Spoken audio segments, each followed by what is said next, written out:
பாடத்திட்ட மாற்றம் குறித்து பள்ளிக்கல்வித்துறை அமைச்சர் செங்கோட்டையன் தலைமையில் கருத்து கேட்பு கூட்டம் தொடங்கியிருக்கிறது.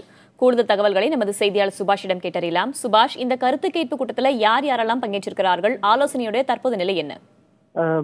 இது கருத்து கேட்பு கூட்டம் இல்லை, இந்த பாடநூல் திட்டத்துக்கான கருத்தரங்கம். இந்த கருத்தரங்கத்தில் பள்ளிக்கல்வித்துறை அமைச்சர் செங்கோட்டையன், அதே போல பள்ளிக்கல்வித்துறையுடைய முதன்மை செயலாளராக இருக்கக்கூடிய உதயச்சந்திரன் மற்றும் இந்த பள்ளி பாடத்திட்டத்தை அமைக்கக்கூடிய குழுவை சார்ந்த முக்கிய நிர்வாகிகள், உறுப்பினர்கள் எல்லாம் கலந்து கொண்டிருக்கிறார்கள்.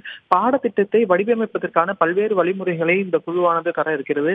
அது மட்டுமல்ல, மாநிலத்தின் பல்வேறு பகுதியிலிருந்து ஆசிரியர்கள், அதே போல தன்னார்வ தொண்டு நிறுவனத்தை சேர்ந்த பள்ளி கல்வி சேர்ந்து நிர்வகிக்கக்கூடிய அலுவலர்கள் போன்ற முக்கியமானவர்கள் எல்லாம் கலந்து கொண்டிருக்கிறார்கள்.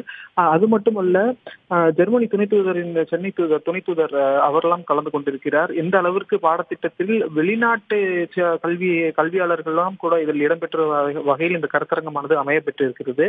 பாடத்திட்டத்தை முழுமையாக மாற்றி அமைக்க வேண்டும் என்று பள்ளி கல்வித்துறையானது முடிவெடுத்து பல்வேறு விதமான நடவடிக்கைகளை மேற்கொண்டு வருகிறது. அதன் ஒரு பகுதியாகத்தான் இந்த கருத்தரங்கமானது இன்று நடைபெற்று வருகிறது.